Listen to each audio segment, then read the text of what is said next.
大家好，我係子瑩師傅。分享翻咧點解我要咁急做一個冥想班啦？咁因為咧，其實就出現咗一位善信，咁而呢位善信咧，佢當初嚟神壇拜神嘅時候咧，就係會有一個現象咧，就係當然個面色係一般啦。咁佢最嚴重嘅咧就係個黑眼圈。咁佢個黑眼圈咧，咁我以為咧佢咧就係都係長期夜瞓啦，同埋可能更加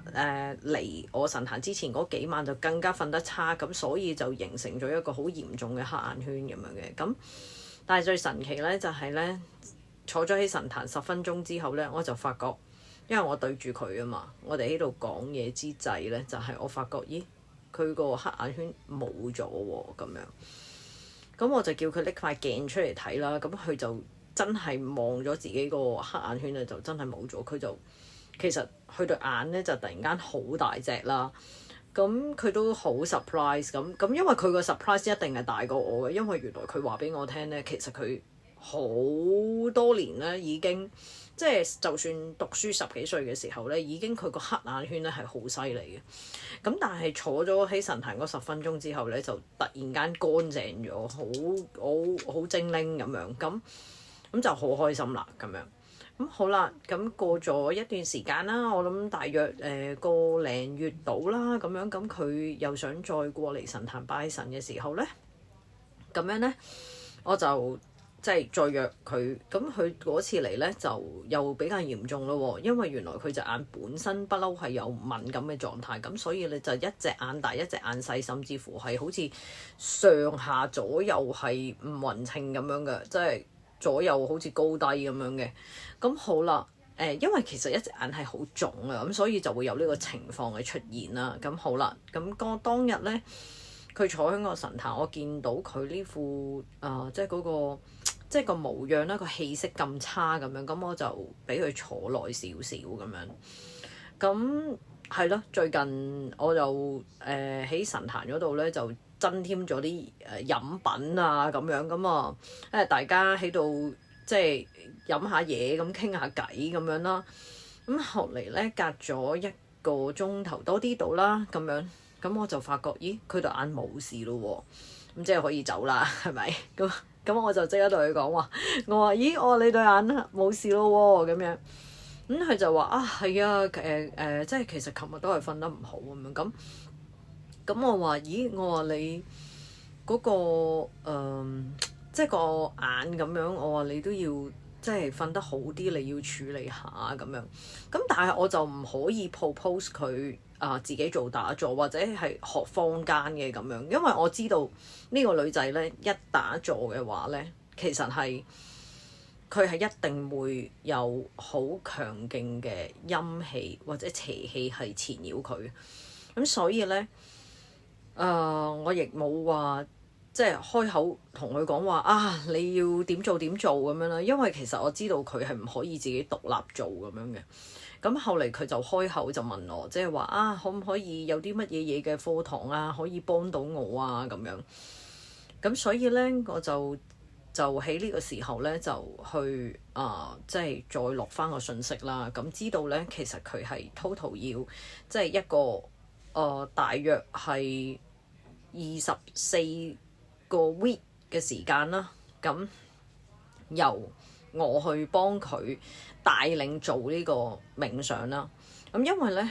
佢嘅氣息啦、氣場啦，再加佢而家嘅運氣啦，其實佢絕對唔可能自己做呢個 meditation 嘅。咁我而家咧就係開始幫佢咧，就將一啲叫做過往嘅陰氣啦、邪氣啦，首先我哋要清走咗先啦。咁呢個係好緊要嘅。咁然後我哋每次嘅課堂咧，我就會進行一個叫做加持嘅動作啦。係啦，咁所以咧今日咧我哋嗰個即係個課堂其實好輕鬆。咁其實呢個都好多謝呢位善信啦。咁其實因為佢出現咗之後咧，其實同一時間喺差唔多嘅時間咧，我又有另外一位善信咧，佢又開口咁樣去問我，咁所以我就開始搞咗呢一個嘅課堂咁樣咯。咁就希望咧可以真係幫到呢位善信啦。咁其實呢個善信咧，我都好希望佢咧，祝福佢咧係可以慢慢跟住多加女神嘅一啲正念嘅能量咧，去開啟翻佢所有嘅智慧啦，同埋係佢嗰個氣場啦，都會因應而有所改善嘅。因為我哋其實咧日常生活當中咧，我哋其實有好多事情咧係會令到自己嘅諗法咧係會更加偏向負面咁樣諗嘅。咁大家千祈唔好諗話啊，哇！即係我頭先講嘅嘢好 we 運咁樣啦，但係其實係我嘅冥想嘅課堂係唔 we 運嘅，係啦。咁其實個過程咧，即係有一半咧，我哋係要嚟做一個叫做帶領嘅meditate 啦，係啦，將一啲氣場咧就係清走咁樣，咁即係唔好嘅氣場就清走啦。咁另一半咧係其實都係一啲叫做我哋講緊係點樣去喺嗰個心靈上邊啦，再加強翻佢哋嗰部分，同埋佢哋嘅諗嘢方式啦，慢慢逐一去改善同改變咁樣嘅，係啦。咁即係呢個部分咧，我都要提醒大家啦。即係其實咧，千祈唔好覺得咧係即係我哋有神明咁樣，我哋淨係裝住香拜神，我哋求神就可以即刻變得好，或者即刻有好大嘅嘢改變。咁當然我今次分享嘅呢個個案係有啲特別啦。咁當然亦都有好多好特別嘅 case 嘅。咁但係我可以分享翻出嚟，因為亦都要徵求當事人嘅同意啦。佢願意可以 share 呢啲故事出嚟啦。因為其實有好多善信都未必中意想自己嘅故事都 share 出嚟。咁我好感恩啦，佢可以 share 自己嘅故事少少出嚟俾大家去分享翻啦。咁仲有就係即係我喺度咧都要呼籲大家咧，千祈唔好諗住話我拜神就係裝住香上去，我就已經係求乜嘢都得啦。咁雖然我係同大家講話跟我指形師傅做，我哋有一個正能量，咁亦都係咁講。咁我喺個課堂裏邊，我都係證實到俾佢哋知道，究竟同我做同佢哋自己做係有咩分別，唔一樣嘅地方會喺邊度。咁亦都係咁講嘅，就係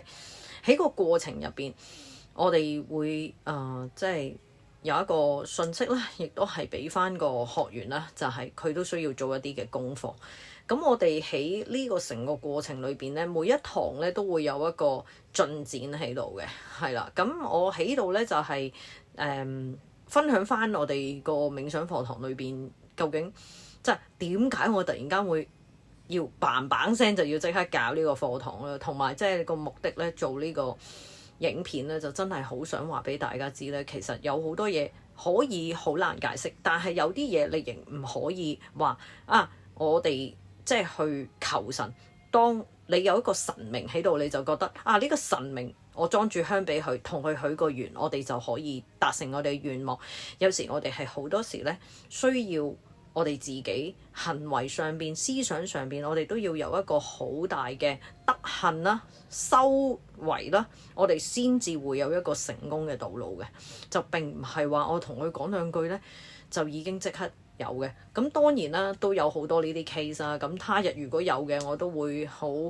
開心啦、見誠啦，亦都個善信咧就可以分享翻出嚟俾大家聽咁樣嘅。咁今日我嘅分享咧就到而家啦，希望咧好快就可以再同大家分享多其他嘅故事。多謝大家，拜拜。